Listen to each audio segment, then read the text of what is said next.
আমাদের cyber team তারাও সার্বক্ষণিকভাবে cyber world monitoring করতেছে, যাতে কোনোভাবে কোনো দুষ্কৃতিকারীরা কোনো রকম গুজব ছড়িয়ে যাতে এই উৎসবের যে আমেজ সেটা যাতে কোনোভাবে নষ্ট করতে না পারে।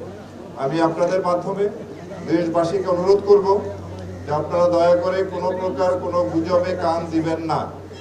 যদি সোশ্যাল মিডিয়ায় কোনো ধরনের কোনো খবর আসে সেটি অন্তত যাচাই করার মতো সময় আমাদেরকে দিবেন।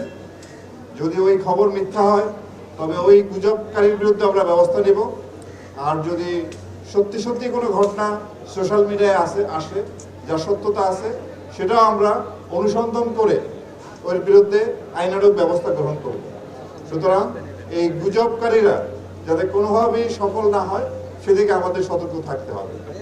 আমরা জানি Japan Bangladesh joint venture company JBS holdings limited এই পূজা শুরু হওয়ার পর গতকাল থেকে এর কার্যক্রম শুরু হয়েছে।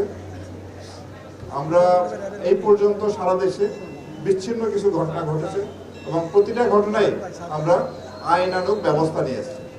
সুতরাং যাতে আর কোনো ঘটনা ঘটতে না পারে সেজন্য আমরা সচেষ্ট আছি।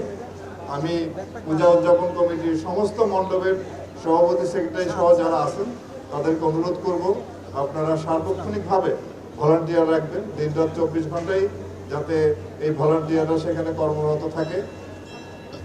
আর এছাড়াও যাতে পর্যাপ্ত আলোর ব্যবস্থা থাকে রাতের বেলা সেটাও নিশ্চিত করতে হবে এবং যারা এখানে পূজা দেখতে আসবেন তারা যাতে নির্বিঘ্নে আসতে পারে সেদিকে আমরা লক্ষ্য রাখবো। বিশেষ করে মা বোনরা এবং ছোট ছোট শিশুরাও প্রচুর সংখ্যায় এরা পূজা মণ্ডপে আসে। সুতরাং যাতে কোনো রকম কোনো ইফটিজিং বা এই ধরনের ঘটনা ঘটতে না পারে সেজন্য কিন্তু আমরা সর্বাত্মকভাবে সচেষ্ট আছি। আমরা আশা করি সবাই মিলে আমরা এবারে উৎসবটি সুন্দরভাবে শেষ করতে সক্ষম হব।